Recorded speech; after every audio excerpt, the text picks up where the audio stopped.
فلما نيجي نقول ان اللعيبه دي زملكاويه فيقول لك اه برافو دي بطوله. ما حدش قال انها بطوله، ومحدش قال انها يعني حاجه يعني بتكسب الزمالك شيء يعني. لكن لا، في يعني ناس كبروا وعملوا نجوميه على مستوى العالم، وهم من هم صغيرين بيعشقوا الفانيلا البيضاء، بيعشقوا الفن والهندسه، بيعشقوا نادي الزمالك يعني. فايه المشكله يعني؟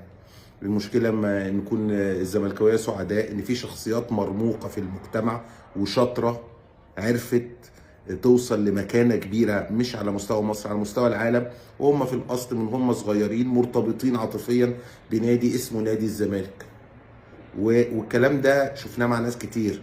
زويل زملكاوي، مجدي يعقوب ربنا يديله الصحه زملكاوي، نجيب محفوظ صاحب جائزه نوبل زملكاوي، اقوى 3 محترفين في تاريخ الكره المصريه واللي لعبوا في انديه كبيره جدا، واغلى لاعب في تاريخ العرب عمر مرموش زملكاوي، محمد صلاح زملكاوي، ووالده طلع قال هذا الكلام، واسمه ايه ده احمد حسام ميدو زملكاوي.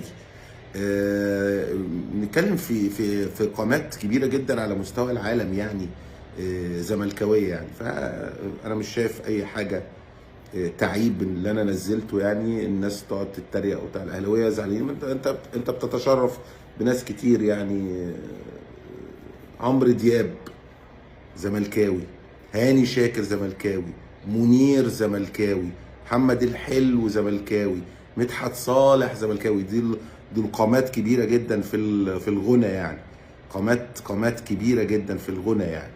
وبالتالي يعني انا مش شايف فيها اي حاجه الصراحه يعني. مش عارف الناس عامله من الحبه قبه يعني، وطبيعي بننزل حاجه طبيعيه على الفيسبوك يعني. صباح الفل عليكم.